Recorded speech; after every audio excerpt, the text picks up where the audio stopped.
manufacturing jobs since 1979, with over 60,000 factories closing just since 2001. Meanwhile, foreign ownership of industrial capacity has reached record levels across Western nations.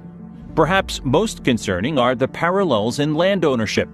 Foreign investors now control over 40 million acres of American farmland, an area roughly the size of Florida. Chinese firms alone have increased their holdings by 405% since 2010. But isn't this just the free market at work? How when you look behind the curtain? In 2023, Congress had the opportunity to restrict foreign purchases of farmland near military installations. Instead, they expanded loopholes, allowing continued acquisition through complex corporate structures. This isn't incompetence. It's by design.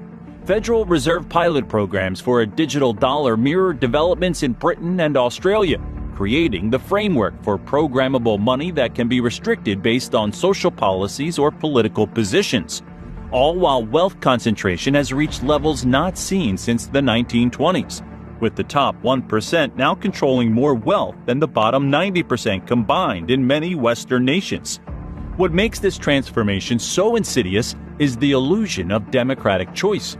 Both major political parties in all these countries, despite their rhetorical differences, have implemented virtually identical policies around housing, immigration, financialization, and foreign investment when in power. Voters on the left blame the right for deregulation that empowers Wall Street. Voters on the right blame the left for immigration policies that drive housing demand. Meanwhile, the actual policy framework enabling managed decline continues regardless of who holds office. This manufactured division is precisely the point. By keeping populations focused on cultural battles and partisan identities, the fundamental economic restructuring continues unnoticed. As the Roman poet Juvenal observed 2,000 years ago, give them bread and circuses and they will never revolt. Swiss economist Ernst Wolff offers a compelling explanation for what we're witnessing globally. He calls it the Great Taking, a systematic transfer of real assets from middle-class citizens to a concentrated few before an engineered financial crisis. The pattern is remarkably consistent across Western democracies. First, create asset bubbles through loose monetary policy. Then enable massive institutional buying of real assets. Next, implement digital currencies and financial controls. The fourth step appears to be triggering a controlled economic crisis. And finally, consolidate ownership through foreclosures and bankruptcies. We've already witnessed the first three stages playing out. The fourth appears increasingly imminent as central banks worldwide signal major monetary shifts, preparing the stage for what the World Economic Forum openly describes as the Great Reset. The uncomfortable truth is that nations failing to provide futures for their citizens have already sealed their fates. When managed decline becomes official policy, whether stated openly or pursued covertly, the social contract fundamental to Western democracy breaks down entirely. Like Rome, these modern nations won't collapse overnight, but will face prolonged deterioration while maintaining a facade of normalcy.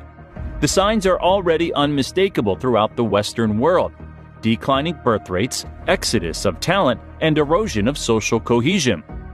This isn't just about faraway countries. It's a global pattern affecting people everywhere. When major investment firms purchase entire neighborhoods, when manufacturing jobs vanish despite campaign promises, when foreign entities buy up farmland and critical infrastructure, you're seeing managed decline in action. The question isn't whether Canada, the UK, and Australia can recover their former prosperity. It's whether citizens worldwide will recognize the orchestrated nature of economic transformation before it's too late to change course. The Western world stands at a crossroads. The same policies that destroyed middle-class prosperity in these three countries are being implemented worldwide with frightening speed. Home prices have doubled in 15 years while real wages have stagnated. Manufacturing has been systematically offshored. Foreign ownership of farmland, real estate, and critical infrastructure is at record highs in country after country. Even the cultural engineering tactics are identical: divide the population, criminalize dissent, and promote a new normal where you'll own nothing and be happy. What we're witnessing isn't just economic restructuring. It's the deliberate dismantling of societies built on middle-class prosperity, replaced with a new feudalism where owning nothing is celebrated as freedom. If you found this video eye-opening, make sure to like and subscribe for more hard-hitting analysis. The mainstream media won't touch these topics, but we believe you deserve to know the truth about what's really happening to these once great nations. What do you think? Is the collapse of Canada, UK, and Australia really happening by design? Or is this just coincidence? Let us know your thoughts in the comments below. If you enjoyed this video, check out China's collapse into poverty is worse than you think, right here. Don't forget to subscribe and tap that notification bell so you never miss our upcoming videos. Thanks for watching.